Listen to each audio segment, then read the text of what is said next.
Robsmate Vlog!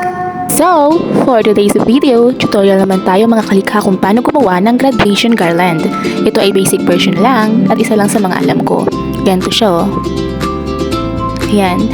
So, syempre, first of all, you need a ribbon, a satin ribbon, at itong gagamitin ko ay 2.5 cm ang size niya and kinat ko lang siya sa 40 inches na haba. Depende rin sa inyo. Next naman, itong ating magiging flower petals. 12 pieces ang gagamitin natin na fussy wire dito at ang first step ay itupi siya sa gitna at isukatin natin siya ng hanggang second line ng ating index finger, then i-twist natin ng dalawa. Pagka-twist natin ng dalawa, ibababa lang natin siya and then iti-twist natin yan, pero bago natin i-twist ay ipasok muna natin sa gitna yung isang part ng fuzzy wire para malak siya, and after that ay iti-twist din natin siya ng isa lang. Pagka-twist natin ng isa, ibababa ulit natin silang dalawa, ibaba yung isa sa kanan at ibaba yung isa sa kaliwa, then fix it. Ayusin nyo lang. Pagkatapos nung ayusin, i-make sure nyo na malalak siya like this. Twist nyo siya and ilak nyo siya ng maigi para hindi siya bubuka or hindi siya kakalas. Magiging ganito ang kalalabasan niya. At kung sakaling may excess na nakita kayo, all you need to do is to cut that excess para hindi siya pangit idikit mamaya sa ating centerpiece. Ayan.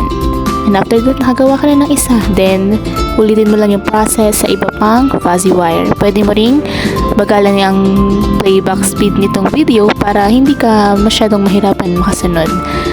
Sa pagdidikit naman sa ating centerpiece, depende yan sa inyo kung saan kayo mas sanay. Pero ako, ginagawa ko, dinidikit ko muna yung taas, yung baba, at yung magkabilang gilid.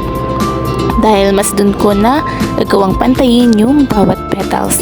As you can see, pagkadikit ko sa baba, sa gilid, at saka yung sa taas, saka ko naman sinusunod yung tagdadalawa na mga natirang puwang. And then, kung makikita nyo yan, okay na siya. Tapos after that, yung ipang papalaman nyo dyan sa may gitna para hindi siya maiwang bako, at pag nilagay natin yung satin na hindi siya lumubog, pwede kayong gumamit ng mga tira-tira nyo lang na fuzzy wire. Basta magagamit pa. Iikot nyo lang siya ng pa-swirl, then saka nyo dikit doon sa may gitna. Yun ang magsisilbing palaman natin para pag dinikit natin yung satin na ribbon na handle, yung pinakapang sakapit sa leeg ay hindi siya lulubog. For that, kuhain nyo lang yung satin ribbon nyo, then lagay nyo ng glue, depende dun sa magiging size na gusto nyo kung paano nyo siya i-design.